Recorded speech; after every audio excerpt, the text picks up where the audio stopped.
Hebreus 13. Quando eu vi ali o texto, Hebreus 13, 8.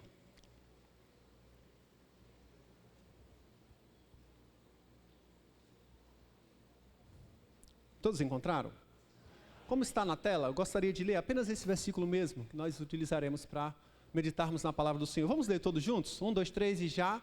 Jesus Cristo, ontem e hoje é o mesmo e será para sempre. Vamos ler mais uma vez? Jesus Cristo, ontem, hoje é o mesmo e será para sempre. Glória a Deus. É nesse texto que eu gostaria de meditar com vocês. É um texto pequeno, que fala a respeito de Jesus Cristo é o mesmo ontem, tem versões que vai falar Jesus Cristo é o mesmo ontem, hoje e será eternamente ou será para sempre. Esta afirmação bíblica, meus queridos, nos traz ensinamentos eternos e profundos. Apesar de ser um versículo curto e pequeno, ele é muito gigante no seu conteúdo, na sua profundidade. E esta afirmação, ela vai trazer exatamente sobre a pessoa de Jesus Cristo, ele é o sujeito desta oração, nesta frase, e é o que dá sentido ao restante desta afirmação. Então nós precisamos entender quem ele é, nós precisamos entender sempre os seus atributos, a sua obra, o seu caráter, tudo aquilo que ele faz e aquilo que ele tem feito nas nossas vidas. Mas quando nós trazemos esse aspecto dele ser o mesmo ontem, hoje e será eternamente, nós trazemos esse aspecto temporal sobre Jesus, a pessoa de Jesus, e trazemos também essa questão sobre o passado, o presente e o futuro. Quando nós entendemos a respeito disso, nós entendemos que essa linha temporal, nós chamamos de eternidade. E a eternidade é exatamente quando Isaías vai falar a respeito de uma profecia sobre quem seria Jesus, ele vai dizer que ele é Pai da eternidade.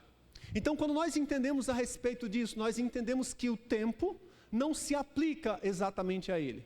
Ele não é alguém que está apenas aqui no presente, ele é o mesmo ontem, hoje e ele será o mesmo eternamente. Quando nós entendemos essa questão, ele não se submete a essa linha temporal. Quando nós pensamos, nós estamos aqui passando nesse tempo, nos próximos 100 anos não estaremos mais aqui, provavelmente, se o mesmo não vier buscar a igreja, mas nós entendemos exatamente que ele está no nosso passado, neste exato momento, pode ser.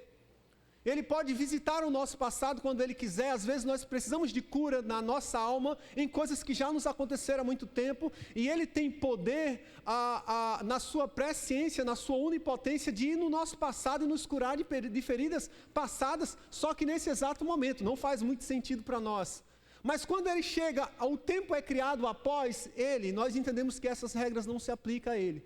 Então ele consegue chegar no nosso passado, ele está aqui neste momento conosco, neste momento, neste dia hoje, e ele é o mesmo eternamente. E no nosso futuro, naqueles dias que nós nem sabemos o que irá acontecer, Jesus já está lá conosco. Então nós entendemos que essa questão temporal é muito importante, só que a afirmação do texto bíblico vai dizer que ele é o mesmo. Então nós entendemos aqui que essa expressão talvez seja a expressão mais importante, claro, depois da figura de Jesus. Entendemos a respeito de que todos nós estamos passíveis a mudanças em relação ao tempo. Quando nós pensamos que hoje você pensa de uma forma, mas há 10 anos, há 15 anos atrás, você não pensa hoje como você pensava. A igreja muda. Quem mora aqui, sei lá, há mais de 20 ou 30 anos neste bairro, percebe que já houveram grandes mudanças. Muda-se os costumes, mudam-se as pessoas, o tempo passa, as coisas mudam, todo mundo é passivo de mudanças. Mas a Bíblia diz que Jesus Cristo é o mesmo, ontem, hoje e será eternamente. Ele não é alguém que era há um milênio atrás uma pessoa e hoje Jesus amadureceu, ou cresceu, ou desenvolveu, e lá na frente ele vai ser mais. Não, ele é exatamente a mesma pessoa que estava desde a criação dos tempos. O dia de hoje ele vai ser eternamente o mesmo, a Bíblia diz. Então quando nós temos isso, precisamos entender. A primeira coisa, lembrarmos que Jesus é Deus. E trazermos essa questão lá em Gênesis capítulo 1, quando vai ser criadas todas as coisas. E aí, no princípio criou Deus os céus e a terra. A terra era sem forma e vazia, o Espírito de Deus pairava sobre a face das águas. E aí temos a criação a partir dali, no versículo 3, Deus vai dizer, haja luz e houve luz. Depois ele vai dizer, haja firmamento no versículo 6. Depois ele vai dizer, autorizando que a terra produza os seus animais ou suas plantas, no versículo 11. Depois ele vai trazendo, no versículo 20, que as próprias águas produzam os seus peixes. E aí, quando ele chega no versículo 26, ele diz, façamos o homem a nossa imagem e semelhança. Acredita-se que ali não é, quando nós pensarmos sempre na expressão Deus, que é um título, e pensarmos em algumas passagens específicas da Bíblia, sempre lembrem da Trindade.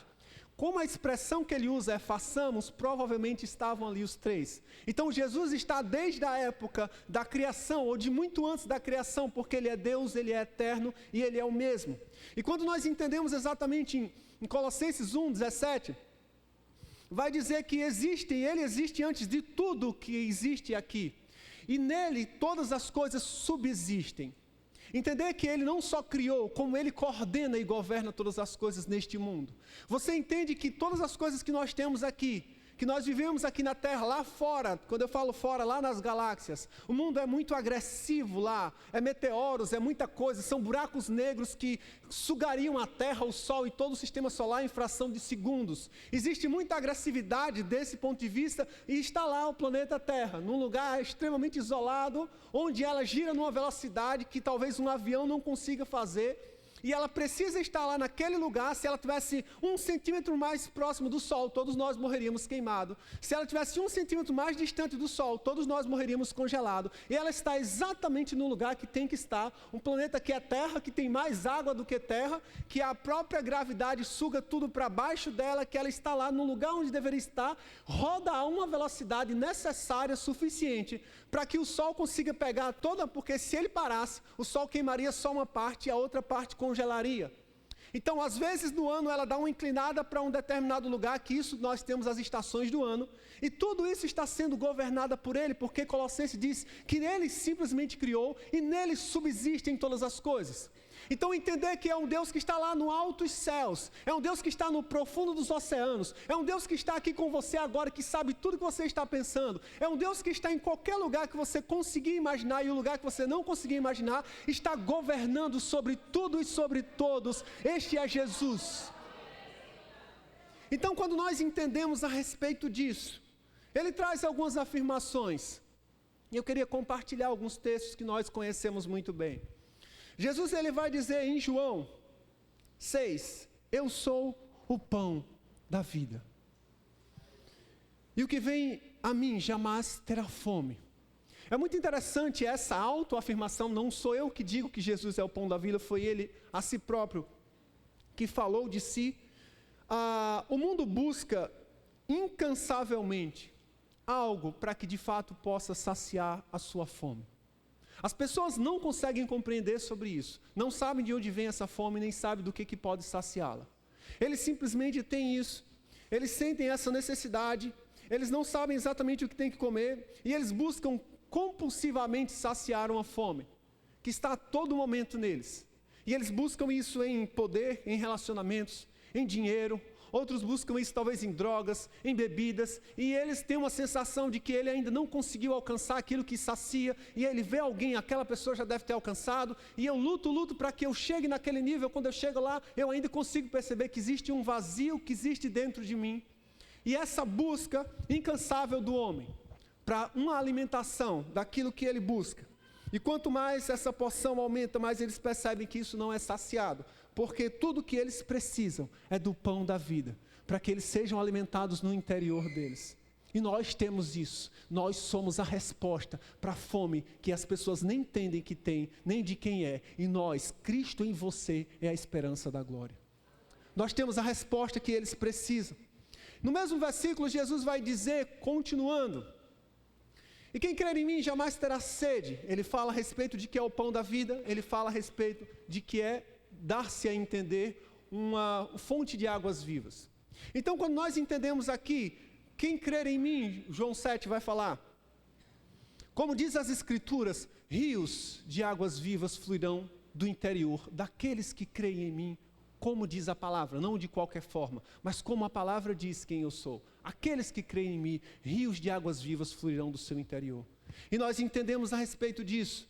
Quando ele está conversando com a mulher samaritana, ele disse para ela, se você, mulher, soubesse Quem está conversando com você? Você que me pediria água, eu te daria para você beber, e você jamais voltaria a ter sede. Quando nós entendemos o salmista no Salmo 23, trazendo o Senhor é meu pastor e nada me faltará, ele deitar-me faz em verdes pastos e guia-me mansamente às águas tranquilas.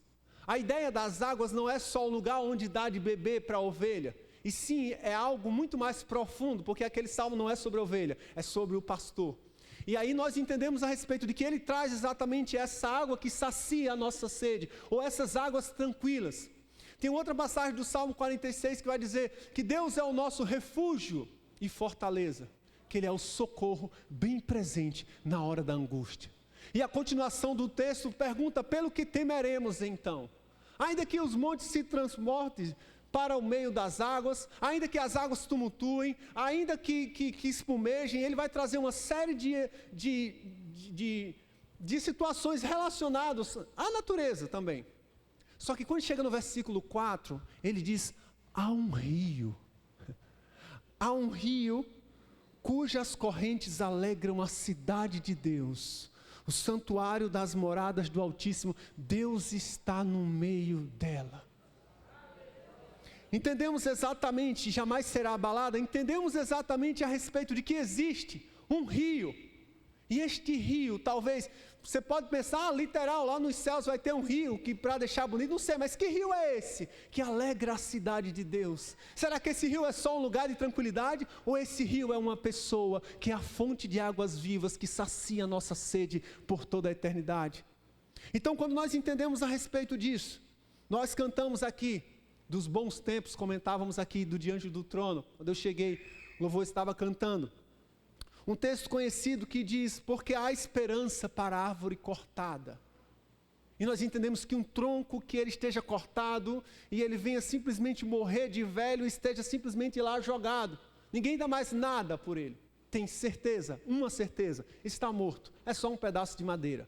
A Bíblia diz que ao cheiro das águas brotará e trará vida e dará ramos novos como a planta.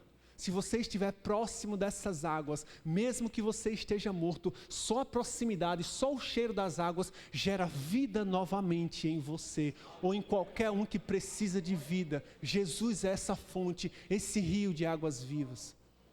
Quando nós lemos textos que falam sobre plantas ou árvores, tem um texto de Jeremias que vai falar a respeito daquele que confia no outro homem é maldito, mas aquele que confia no Senhor será como árvore plantada junto a ribeiros das águas. Salmo 1 também vai trazer aquele que não se assenta à roda dos escarnecedores, antes o seu prazer está na lei do Senhor e na sua lei medita de dia e de noite.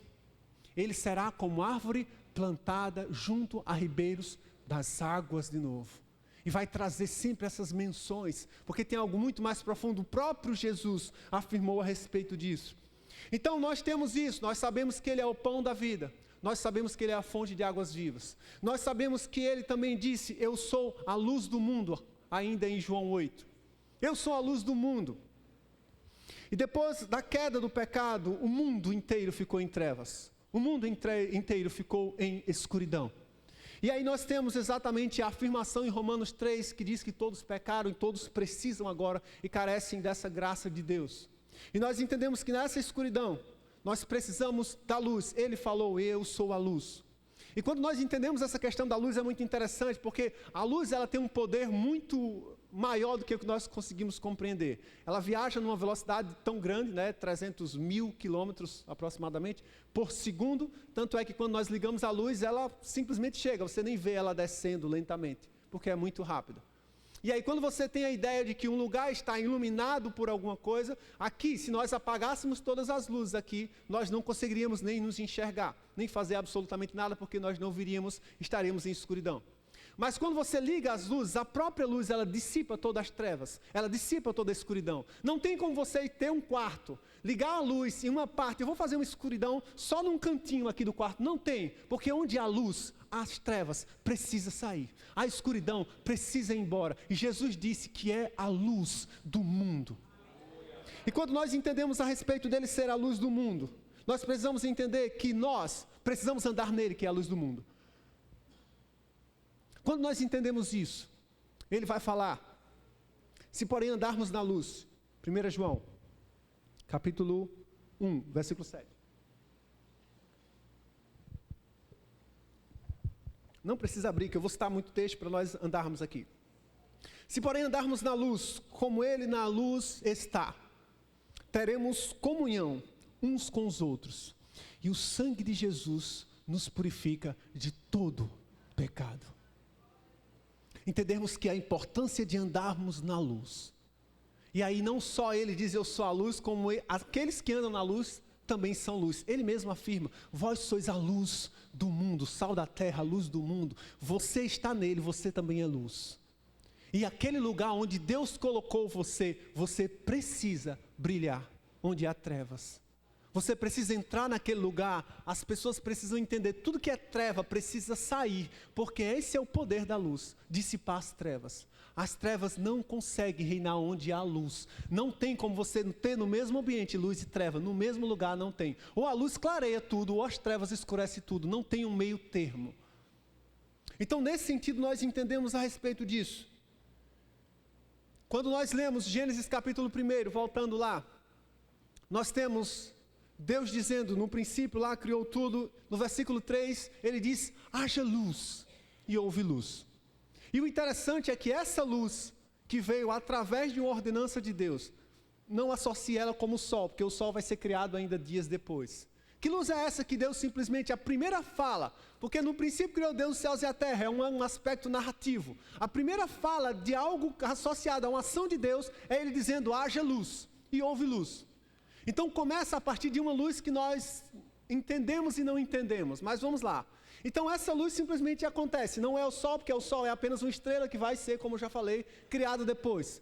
Primeiro capítulo da Bíblia vai falar a respeito de uma luz que Deus criou através do seu falar e veio à existência. No último capítulo da Bíblia, lá em Apocalipse capítulo 22, nós temos 2 versículos, versículo 5 vai trazer a respeito de que o céu não precisará da luz do sol, porque ele, a presença dele, iluminará todo o céu. Nós temos ainda no versículo lá mais embaixo, versículo 16, o próprio Jesus diz, eu sou a raiz de Davi, a estrela da manhã. Nós temos no primeiro capítulo da Bíblia, Deus falando a respeito de uma luz, que ela dá início de todas as coisas. E no último capítulo da Bíblia, nós temos também uma referência a respeito de que nos céus não vamos precisar de luz, de sol, ou de tecnologia, ou de nada, porque o próprio Jesus, a presença dele é suficiente para iluminar todo o céu. Esta é a luz que habita em você e habita em mim. Esse é o Jesus que nós conhecemos, que é antes, ele era ontem, hoje e será eternamente. Então, meus queridos, nós temos a respeito disso. Ele também fala, 2 capítulos depois, em João 10, ele vai dizer que eu sou a porta. Se alguém entrar por mim, este será salvo. Então nós entendemos que ele é o pão da vida, nós entendemos que ele é a fonte de águas vivas, nós entendemos que ele é a luz do mundo, nós entendemos que ele é a porta. E a porta sempre traz essa ideia de lugar de passagem, de você ir de um lugar para o outro, ou de você ter um acesso a algum lugar. E quando nós entendemos Jesus a respeito de ser a porta, normalmente se pensa, deve ser uma porta enorme. Mas vamos pensar que ele é uma porta pequenininha, no sentido de que eu preciso não passar com muitas coisas. Eu preciso me despir de muitas coisas que eu tenho para passar apenas sozinho, abaixadinho. A porta é estreita, o caminho é estreito. Então, quando nós entendemos a respeito disso, entrarmos por ali. E aí, às vezes, você vai estar do lado de fora dessa porta. Eu quero trazer 2 analogias rápidas aqui, só para nós entendermos. Às vezes, você vai estar do lado de fora da porta, tentando entrar. E o texto que Jesus fala em Mateus é simplesmente falando para que peçam e será dado a vocês. Busquem e vocês encontrarão, batam a porta e ela será aberta. Muitas vezes nós estamos diante de coisas que nós precisamos bater para que a porta seja aberta. Você precisa pedir para que você alcance. Você precisa buscar para que aquilo chegue. E às vezes a gente cria uma ideia de tipo assim, não, eu sou filho de Deus e filha de Deus, eu vou dormir aqui, Senhor.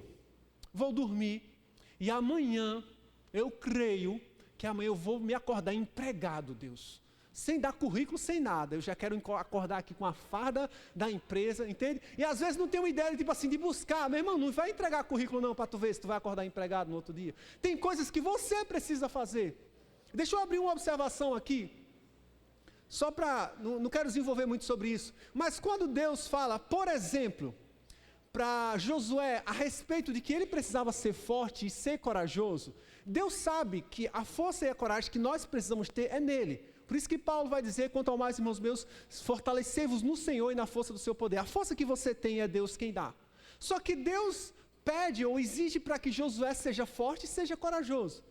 E aí ele simplesmente está trazendo para Josué uma identidade que ele precisa entender, que ele tem que ser para que ele conquiste. E aí, olha, você vai encontrar coisa muito difícil, Josué, mas você precisa ir.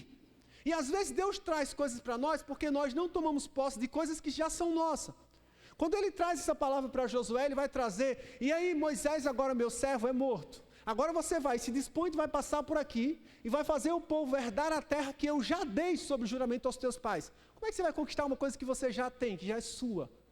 Porque Deus fez promessas a Abraão lá atrás, Abraão, Isaac, Jacó, seus 12 filhos. Aí tem aquela história toda de José que nós conhecemos. Entra num período ali, 400 anos, que começa bem, daqui a pouco o povo entra em escravidão. Deus levanta Moisés, passa Moisés, chega em Josué. Então nós temos de Abraão até ele séculos que se passam. E Deus diz, agora vai que eu vou dar a terra que eu já dei a vocês. Só que você precisa conquistar. E aí deixa eu abrir uma observação mais uma vez aqui. Tem coisas que já pertencem a nós como povo de Deus. Só que a gente não está tomando posse de algo que já é nosso. Quando os discípulos saem para pregar naquela oportunidade lá que Deus manda os 70, de 2 em 2, nós conhecemos a passagem. Vão lá. E ele traz uma série de recomendações. Cheguem lá, vocês vão pregar, vão fazer assim, vão fazer assim. Se não der certo, vocês vão tal. Chegou lá, não, ninguém abriu não, bate os teus pés, vai lá para outro lugar. Façam, Deus traz todas as orientações. Quando eles voltam, a Bíblia diz que eles voltam possuídos de alegria. Tipo assim, Jesus, deu certo. O quê? Os demônios estão se submetendo à nossa autoridade. Aí eu acredito, né? Jesus lá, sentadão, tranquilão, espalitando os dentes assim, ó. Eu sabia, eu já dei a vocês poder e autoridade para pisar serpentes e escorpiões. Só que eu preciso discipular vocês para vocês entenderem a autoridade que está sobre a vida de vocês. Mas essa autoridade já está sobre vocês. Entender que nós precisamos tomar posse, gente, de lugares que já é nosso. Tomar posse de bênçãos que já é nossa, de promessas que já é nossa. E muitos dos ataques do inimigo vai ser na sua mente, para que você não se posicione com algo que Deus já deu a você. Por isso que os jovens sofrem tantos ataques na mente, para que eles não entendam a bênção que está sobre eles, a autoridade que está sobre eles e o poder que está sobre eles. Isso não é só com jovem não, adulto também. Então entendermos isso é muito importante. Então nós entendemos a respeito disso, que ele é a porta. Então talvez você possa estar do lado de fora da porta, precisa bater. Às vezes você pode estar em outro contexto, do lado de dentro.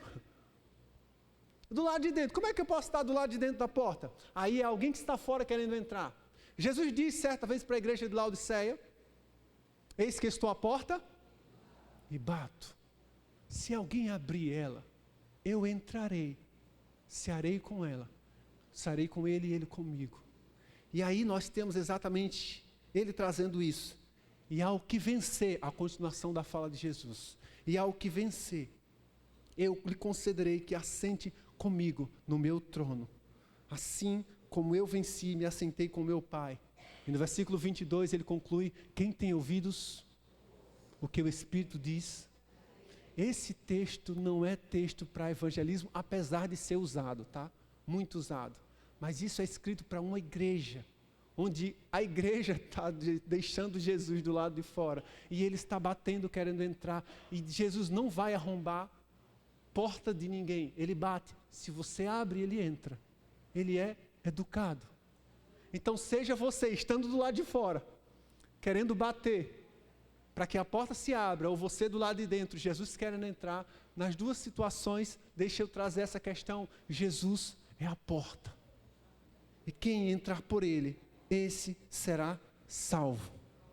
Em João 10 ainda, 2 versículos depois, ele vai dizer: eu sou o bom pastor. E o bom pastor dá... fica fácil, a igreja conhece Bíblia, vai ficar fácil pregar. Então você entender a respeito disso, de que ele é o bom pastor, ele afirma que é o bom pastor. Então ele sendo o bom pastor, nós entendemos isso. O salmista vai dizer no Salmo 23, é muito interessante: o Senhor é meu pastor e nada me faltará. Essa afirmação, ela vai trazer 4 palavras apenas no hebraico. E dessas 4 palavras é traduzido como essa frase grande que nós temos: o Senhor é o meu pastor e nada me faltará. Nessas 4 palavras, tá, nós temos Elohim aqui, né, a primeira palavra. Nós temos Roi, que é o pastor. Elió, Ló, que é o não deles. Exar, que é faltará. A formação dessas 4 palavras vai trazer exatamente bem mais simples do que o que a gente traduz para compreender. Então vai ser sempre aquela ideia de tipo: Senhor, pastor, não faltará. Não faz muito sentido se for trazido assim. Mas se a gente for avaliar esse contexto original, nós entendemos que não é nada, é não. Então se é não, não está trazendo algo ou coisa, está relacionado a uma pessoa. Então o Senhor é o pastor, não faltará. Quem não faltará? O próprio pastor não faltará. Então se Ele é o nosso pastor, dele nós não teremos falta. E Ele é suficiente. Se você tem um pastor com você, você não precisa de mais nada. Somente o pastor. Então nós entendemos a respeito desse pastor. Nós andávamos como ovelhas desgarradas, diz Isaías 53, verso 6. Cada um ia para um lugar sem destino, mas o Senhor fez cair sobre ele toda a iniquidade que tinha em nós. E aí nós entendemos esse pastor que entra ali como ovelha muda, também lá em Isaías 53, uma profecia sobre o que iria acontecer com Jesus, aproximadamente 700 anos depois. Então nós temos essa questão, que ele vai como ovelha muda, mas em 1 Pedro 5,4 vai trazer a ideia de que ele volta ou se manifesta como um pastor supremo das nossas almas. Ele entra como ovelha, mas ele sai como um pastor. Ele é o nosso pastor, ele é o bom pastor, e o bom pastor dá a vida pelas suas ovelhas.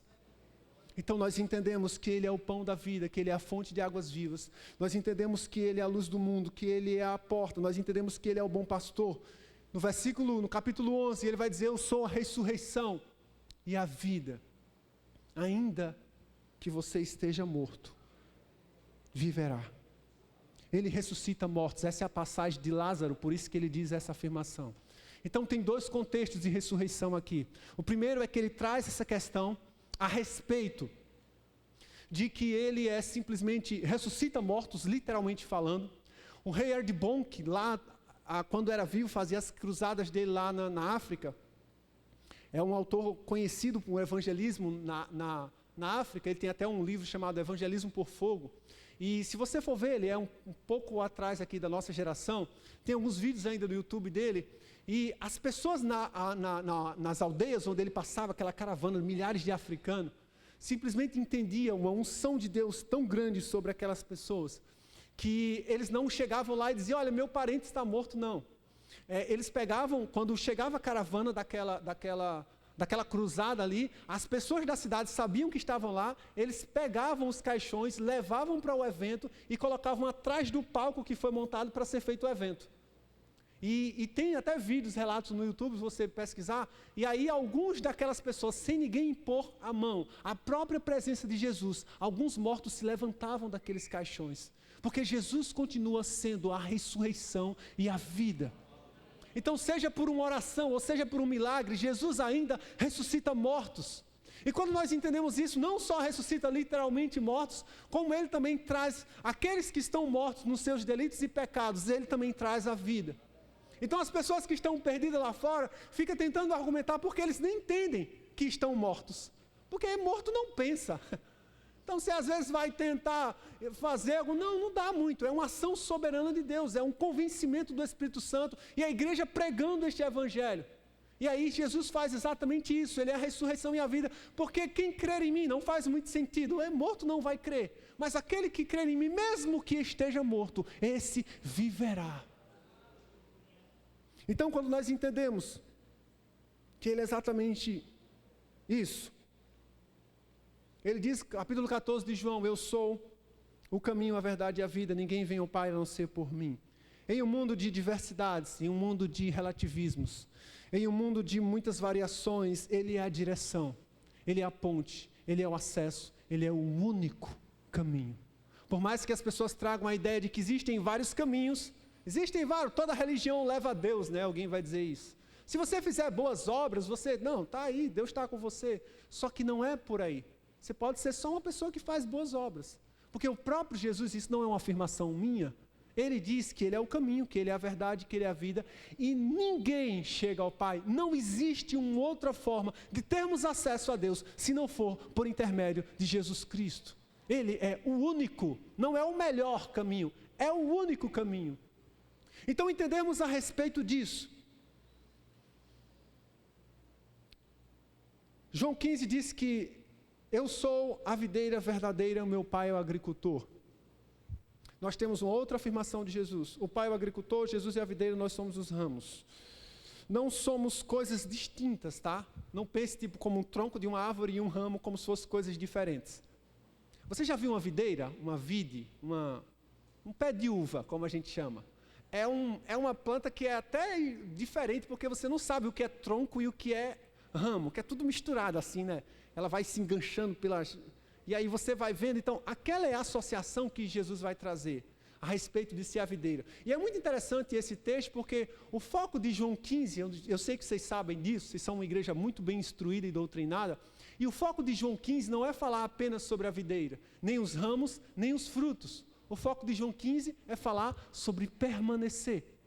A palavra que se repete, ou o verbo que se repete 9 vezes nos versículos todos ali, do versículo 4 até o versículo 10, 9 e 10, vai ser permanecer em mim, se permaneceres em mim, as minhas palavras permanecerem em você, se vocês permanecerem, vocês darão fruto, tudo fica repetindo sobre permanecer. Esse é o foco central do texto, é você permanecer. O próprio Jesus vai trazer essas ideias de você continuar, não é sobre se você vai rápido, não é se você chegou, não, eu estou há 2 anos na igreja, já estou liderando um departamento, eu estou há 1 ano, não é sobre quem chega rápido, é sobre quem estará fiel a Ele até o fim. Este receberá a coroa da vida. Não é sobre a velocidade que você sai, mas é exatamente sobre você continuar, e no final você está lá no mesmo lugar, fiel a Deus, ouvindo, sejam benditos, bem-vindos, benditos do meu Pai. Então é sobre permanecer. Então nós entendemos a respeito disso.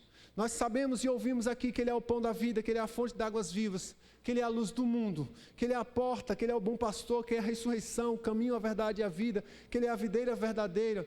Existem muitas outras coisas aqui que nós poderíamos trazer para lembrarmos a respeito disso. Tem uma outra afirmação que João vai fazer a respeito de Jesus, aí não é ele falando a respeito de si, mas é o João Batista, falando dele. Existe uma frase que eu acho muito interessante, lá no Moriá, Abraão e Isaac, num contexto onde Abraão vai levar o seu filho para ser sacrificado ali, né? É ali onde aparece a primeira expressão ali, a primeira palavra, a adoração, né? Bem interessante. E aí você tem ele simplesmente pedindo para os servos ficarem, que ele vai subir com o seu filho. Vocês ficam aí que eu vou subir, e quando tivermos adorado nós retornaremos. E aí na subida, o filho diz assim: pai, está tudo aqui, pai. Eu estou vendo as coisas todas aqui, mas e o cordeiro? Onde está o cordeiro? A resposta sábia, e eu até diria profética, do seu pai é: o Senhor proverá para si o cordeiro, meu filho. E essa pergunta da criança, na minha opinião, ela ecoa em todo o Antigo Testamento. Onde está o cordeiro? Tá, Deus proverá, sim, mas onde está? As gerações vão se passando, as coisas vão se passando.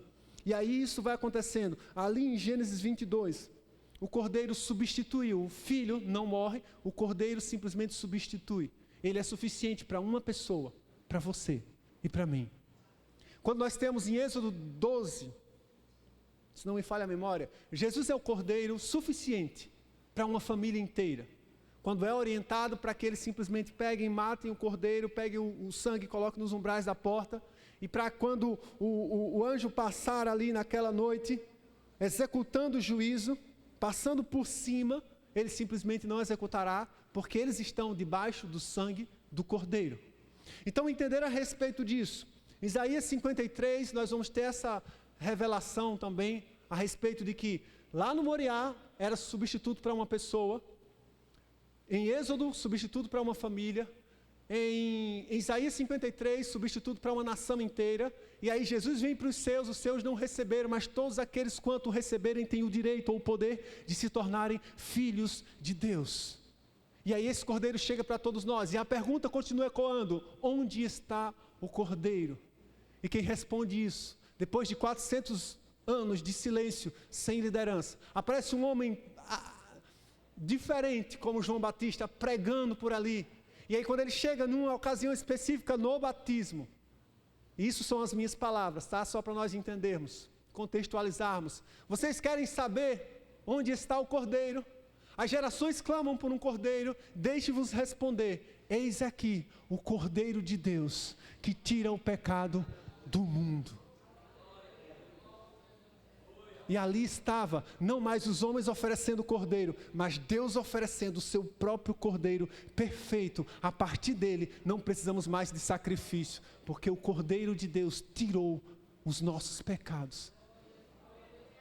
Então nós temos exatamente isso. E falando a respeito de Cordeiro, falando a respeito ainda de Cordeiro, nós temos Jesus Cristo é o mesmo ontem e será.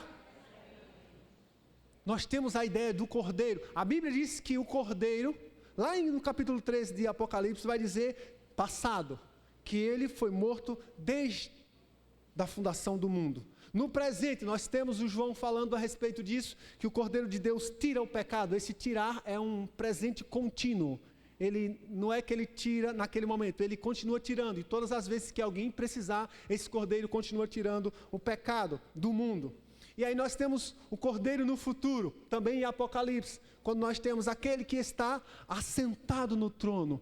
E ao Cordeiro seja dado o louvor, a honra, a glória e o domínio pelos séculos dos séculos. É um Cordeiro que é morto lá atrás, passado. Jesus Cristo é o mesmo ontem. É o Cordeiro nos dias atuais que continua tirando o homem do pecado. E é o Cordeiro que estará assentado no trono. E ao Cordeiro seja dado todo louvor, honra e glória e domínio pelos séculos dos séculos. Jesus Cristo é o mesmo ontem e hoje e será eternamente.